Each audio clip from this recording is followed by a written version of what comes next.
నమస్తే, welcome to SR6 news.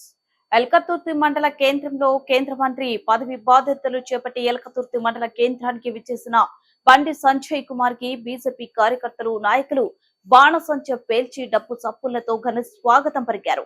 కేంద్ర మంత్రి హోంశాఖ సహాయ మంత్రిగా పదవి బాధ్యతలు స్వీకరించి హుస్నాబాద్ నియోజకవర్గంలోనే ఎల్కతుర్తి బస్టాండ్ కొడలి వద్ద మంత్రి బండి సంజయ్ కుమార్ మాట్లాడుతూ, ఈ పదవి తనకు మీరు పెట్టిన భిక్ష అని, తాను వారికి రుణపడి ఉంటానని పేర్కొన్నారు.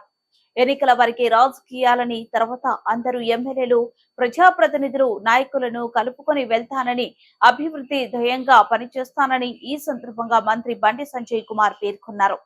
ఈ కార్యక్రమంలో సహారా ఇండియా బాధితులు కేంద్ర హోంశాఖ సహాయ మంత్రిని కలిసి సహారా ఇండియా బాధితులు వినతి పత్రం ఇచ్చిన, సహారా ఇండియాలో పెట్టిన మా డబ్బులు మాకు ఇప్పించాలని బాధితులు వేడుకున్నారు. దానికి అనుకూలంగా స్పందించిన మంత్రి మీకు న్యాయం చేస్తా అని బాధితులకు హామీ ఇచ్చారు.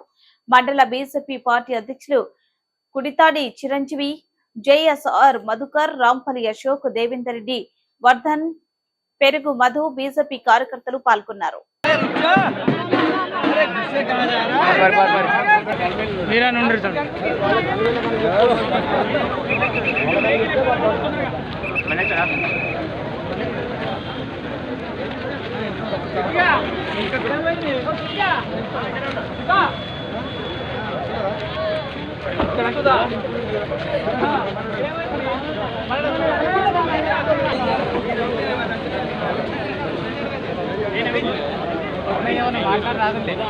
మాట్లాడుందా